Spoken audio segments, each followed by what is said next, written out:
បងកុំជិះគៀកគេពេកជិះឲ្យឃ្លាតគ្នាបន្តិចមើលបើចូលចកូតជ្រុលប្រាំងអីតែល្មិចទៅប៉ះគ្នាហើយទេអូនតាំងពីចេញពីផ្ទះ2ម៉ែត្រមកអូនឯងនិយាយរហូតអត់ហត់ទេហត់ហ្នឹងវាហត់តែខ្ញុំនិយាយរហូតហ្នឹងគឺដើម្បីដាស់ស្មារតីបងឯងដល់ផ្លូវបាត់លើហើយបាត់ស្ដាំលើហើយអបហ្វ្រាំងមកហើយមិនវាយសញ្ញោមកអូនគេបើគេដឹងអូនចាំមិនប្រាប់រហូតចឹងជួយប្រាប់ឲ្យខុសទៀតឆ្កែបងឆ្កែឆ្កែនៅណានៅក្នុងផ្ទះគេណាតែវាអើតកមកហើយវារត់ឆ្លងឆ្ងល់មិនទៅ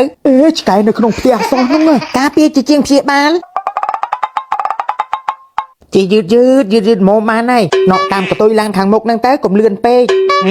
តាមតាណើអមជាមួយគេទៅថាកុំលឿនពេកអត់ហ្វ្រាំងអូយអូនឯងកុំប្រាប់ច្រើនពេកមើលបងរៀនបើកបោបងដឹងអស់ហើយបញ្ហាអស់ហ្នឹងហើយអង្គុយនិយាយរហូតប្រាប់រហូតអត់ហត់ទេហត់ឲ្យតែបងឯងបើកឡានជូនខ្ញុំម្ដងហត់ណាអញ្ចឹងស្អែកបើកខ្លួនឯងម្ដងអញ្ចឹងបើកខ្លួនឯងក៏បានដែរតែរៀនសាលាណានោះអត់ចេះបើកបោអញ្ចឹងជាមួយខ្ញុំម្ដងមើល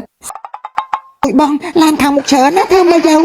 ធ្វើមិនបើកទៅយ៉ាងម៉េចលបឿនប៉ុណ្ណាទៅបើកលបឿនផែគេទៅតកតុយគេទៅលបឿនម៉ានេះក្រែងអីរៀនបើកបោដែរតើពេលបងបើកបោប្រាប់បងសពគ្រប់ចំណេះដឹងពេញខ្លួនហ្មងហ៎បើលើបើកខ្លួនឯងយកចំណេះដឹងនឹងមកប្រើមកបងដល់ផ្លូវបាត់ហើយដល់ផ្លូវបាត់ហើយធ្វើម៉េចហើយបាត់